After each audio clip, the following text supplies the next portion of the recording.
Okay, another example of using the law of psi to evaluate unknown angles. In this case, they are angle Q and angle P. So let's start out. By the law of psi, let's just say I want to evaluate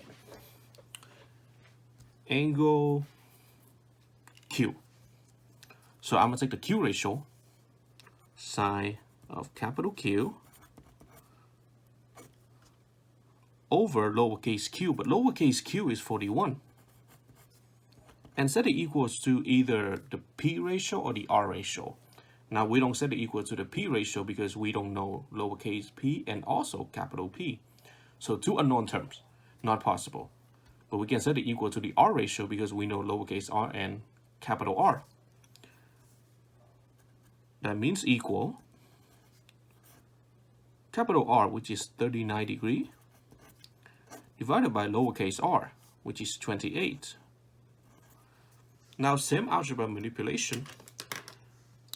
Get sine of q by itself by multiplying both sides by 41 to get rid of the denominator 41. Left hand side we're left with sine of capital Q, excuse me, equal 41 multiply sine of 39 divided by 28. Now we want to solve for angle capital Q. We don't want to solve for sine of capital Q. So take the sine inverse of both hand sides of the equal side.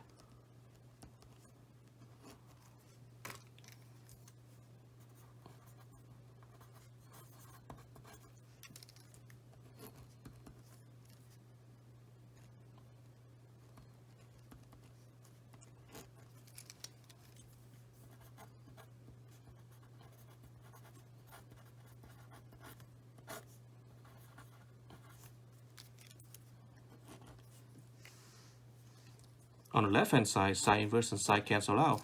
We're left with angle capital Q. Typing this whole right-hand side. Typing this right-hand side in the calculator. We're going to get approximately 67.15.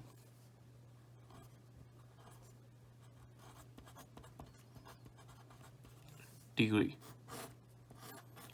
So that's angle Q. 67.15. Hopefully I can see it.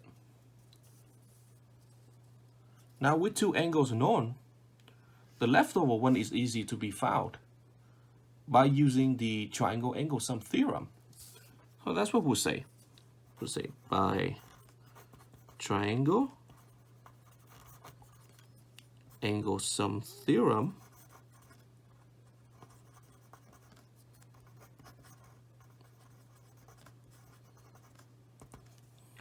we're going to have 180 subtract 67.15, the angle that we just found, and subtract the given angle 39 degrees equals what?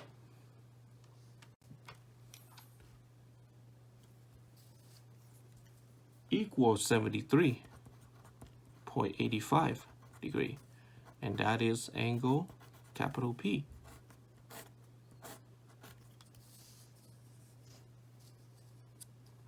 Alright, you guys, that's how you find the missing angles using the law of size and additionally the triangle angle sum theorem. Additional note, if you want to find the opposite side, lowercase p, just use the law of size again. And the procedure should be similar to what we did here and the same as what we did in the previous examples. Okay, you guys, thank you for watching. See you guys next time.